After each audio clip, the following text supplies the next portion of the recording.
नमस्कार, मी ॲडव्होकेट प्रतिभा सावंत. माझ्या यूट्यूब चॅनलमध्ये आपले हार्दिक स्वागत आहे.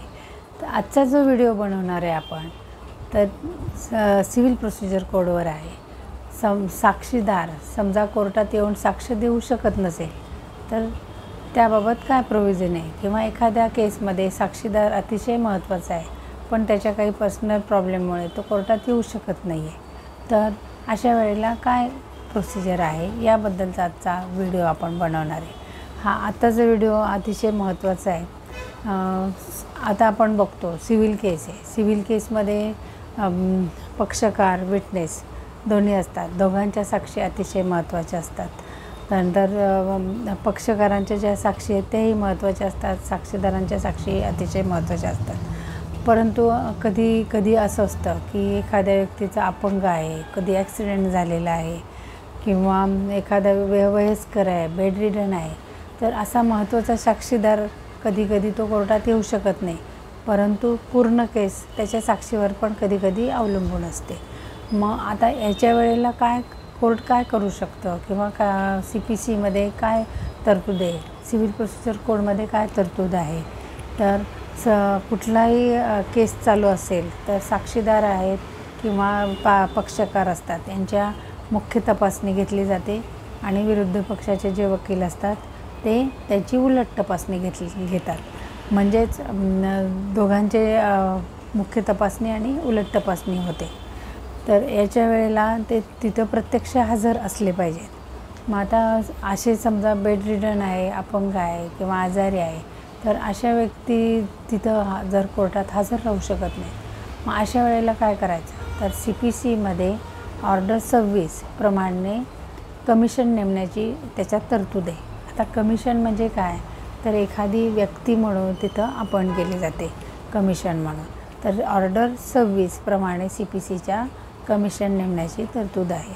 तर आता कमिशन नेमली जाते याचा अर्थ काय, तर कमिशनमध्ये एखादा सिनियर वकील जो असतो त्याची अपॉइंटमेंट कोर्ट करू शकते, की ज्याला खूप अनुभव आहे, तो इम्पार्शियल आहे आणि त्याला इंडिपेंडंट आहे, की त्या दोन्ही पक्षकारांशी त्याचा कुठलाही संबंध नाही आहे.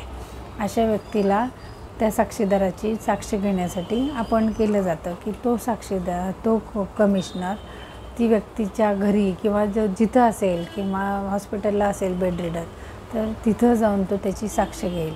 अशासाठी त्या कमिशनरला नेमलं जातं. जी व्यक्ती नेमली जाते त्याला कमिशनर असं म्हटलं जातं. आता हा जो कमिशनर जो नेमला जातो, तर सिनियर वकील जे आहेत, तर सिनियर वकील जे आहेत त्यांना अनुभव असला पाहिजे.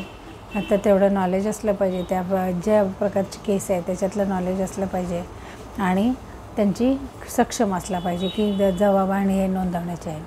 तर अशा वकिलाला कमिशनर म्हणून नेमलं जातं. तर आता अशा वकिलाला कोर्ट आधी विचारतं की तुम्हाला असं प्रकारचे तुम्हाला काम आहे की बाबा जबाब नोंदवायचा आहे, तर तुम्ही त्याच्यासाठी विलिंग आहात का, इच्छा आहे का. नंतर त्या वकिलांनी ज्या वकिलाला विचारलं आहे त्यांनी जर परमिशन दिली की हां मी हे करायला तयार आहे, तर अशा केसमध्ये त्या व्यक्तीची त्याच्या परमिशनने अपॉइंटमेंट केली जाते. तशी ऑर्डर काढली जाते की ह्या केसमध्ये तुम्हाला कमिशनर म्हणून नेमलेलं आहे. तर मग आता कमिशनर म्हणून नेमल्यानंतर त्या वकिलांना त्या पूर्ण केसचे सगळे फॅक्ट्स दिले जातात, आणि डॉक्युमेंट्स म्हणजे पूर्ण केसची फाईल दिली जाते. तसेच त्यांना जर अपॉइंटमेंट करायची तर त्याच्या बदली त्यांना जे काही हे द्यावं लागतं, मानांकन, म्हणजे त्यांना ऑनरियम म्हणून काही अमाऊंट द्यावी लागते, ते सुद्धा कोर्टच ठरवतं. आणि पूर्ण केसचे जे पूर्ण फाईल, डॉक्युमेंट्स आणि केसची संपूर्ण फॅक्ट्सची फाईल त्यांना दिली जाते. त्याच्यावर सगळा विचारविनिमय केल्यानंतर मग ते कमिशनर त्या पक्षकारांना आणि साक्षीदारांना नोटीस पाठवतात की असे साक्षी नोंदवायचे आहेत. तर मग पुढचा पक्षकार, विरुद्ध पक्षकार, त्याचे वकील, तर त्या दोन्हीच पक्षकार, त्यांचे वकील आणि ज्याची साक्षी घ्यायची आहे, या सगळ्यांना नोटीस पाठवली जाते. त्यांच्या सल्ल्याने तारीख आणि डेट फिक्स केली जाते, आणि मग त्या तारखेला ते सगळे तिथे येतात त्या ठरलेल्या जागेवर, आणि मग त्या साक्षीदाराचा जबाब नोंदवला जातो. तर अशा प्रकारे जर एखादा साक्षीदार कोर्टात येऊ शकत नसेल तर कमिशनर नेमायची तरतूद ऑर्डर 26मध्ये दिलेली आहे आणि अशा प्रकारे त्याचा जबाब नोंदवला जातो आणि तो नोंदवलेला जबाब आहे तो कोर्टाला सील करून दिला जातो. तर तुम्हाला हे लेक्चर आवडलं असेल तर तुम्ही शेअर करा, लाईक करा आणि सबस्क्राईब करा. धन्यवाद.